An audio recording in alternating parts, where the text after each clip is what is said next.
अखन अहाँ सब सुन रहल छी अमचन म्यूजिक की शानदार प्रस्तुति। डीजे राजा खुशी रिकॉर्डिंग स्टूडियो बलुआहा।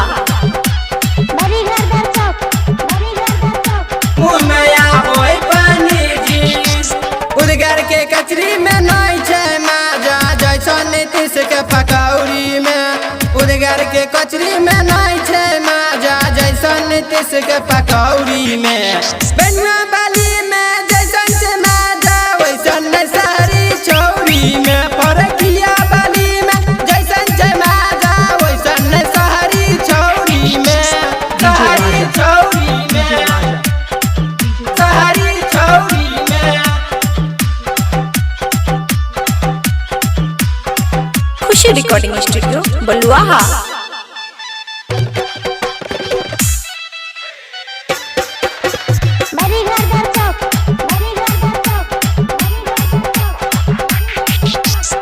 डरे पाजा तो अबे बड़ी माजा चूसे लाली पॉप में। रूप लागोई छिकै हो भैया जैसन जिला टॉप में। जैसन जिला टॉप में। डरे पाजा तो अबे बड़ी माजा चूसे लाली पॉप में। रूप लागोई छिकै हो भैया जैसन जिला टॉप में। जिला खगड़िया के ज्वालापुरा बाला माजा छोय नीतीश पकौड़ी में। जिला खगड़िया के ज्वालापुरा बाला माजा छोय नीतीश पकौड़ी में। बेनुआ बाली में जैसन छे माजा वैसन सोहरी चौड़ी में। फरकिया बाली में जैसन छे माजा वैसन सोहरी चौड़ी में। सोहरी चौड़ी में।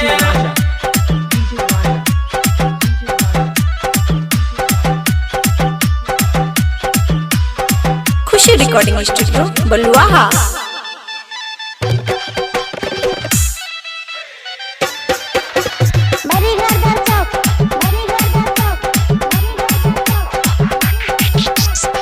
गोरबदनिया चोरल जवानी लागै छिकै जापानी जी। बच्चा बुढ़वा जवन का देखै मुँह में आबै पानी जी। मुँह में आबै पानी जी। गोरबदनिया चोरल जवानी लागै छिकै जापानी जी। बच्चा बुढ़वा जवन का देखै मुँह में आबै पानी जी। भैया से कही के शादी करब हम बगल के गाँव चिलकौड़ी में। भैया से कही के शादी करब हम बगल के गाँव चिलकौड़ी में।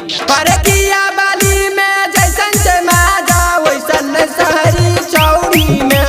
बेनुआ बाली में जैसन छे माजा वैसन शहरी चौड़ी में। डीजे राजा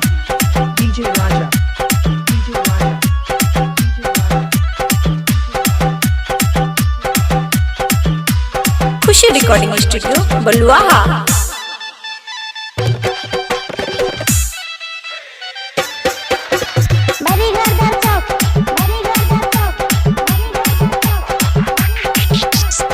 सारी चौड़ी टवट तुसे बाई के कोई ने रहे छे लाल हो।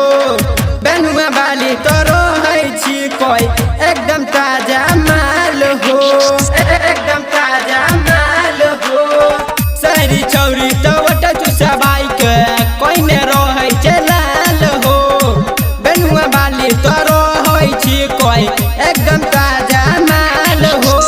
दिन से जोने रसगुल्ला रस पैतल बेस्टर वाला खपौड़ी में। के गंगा से रसगुल्ला रस पैतल बेस्टर वाला खपौड़ी में।